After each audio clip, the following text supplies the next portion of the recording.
شروع اللہ کے نام سے جو بڑا مہربان نہایت ہی رحم والا ہے۔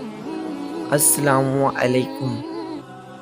میں اپنے مقدر پہ قربان جاؤں، ہمیں وہ نبی ملے ہیں جو نبیوں کے سردار ہیں۔ بزرگ سے پوچھا گیا کہ ہمیں جنت کے بارے میں کچھ ایسا بتائیں کہ جس سے ہمارا شوق اور بڑھے۔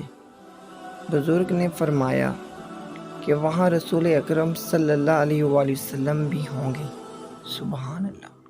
مایوس مت ہوں کیونکہ زندگی کہیں سے بھی شروع ہو سکتی ہے۔ رسول اکرم صلی اللہ علیہ وآلہ وسلم نے ارشاد فرمایا کہ جو آدمی تھوڑی سی روزی پر راضی ہو جاتا ہے تو اللہ تعالیٰ اس کے تھوڑے سے عمل پر راضی ہو جاتے ہیں۔ رسول صلی اللہ علیہ وآلہ وسلم نے فرمایا کہ قرآن پڑھو کیونکہ قیامت کے دن یہ اپنے پڑھنے والے کا سفارشی بن کر آئے گا۔ رسول صلی اللہ علیہ وآلہ وسلم نے ارشاد فرمایا کہ اپنے مہمان کے ساتھ کھاؤ کیونکہ وہ تنہا کھانے میں شرم محسوس کرتا ہے۔ بیوی کا مقام۔ نبی اکرم صلی اللہ علیہ وآلہ وسلم نے ارشاد فرمایا جو عورت اپنے شوہر کی تابع دار ہو اس کے لیے پرندے ہوا میں، مچھلیاں دریا میں، آسمانوں پر اور درندے جنگلوں میں استغفار کرتے ہیں۔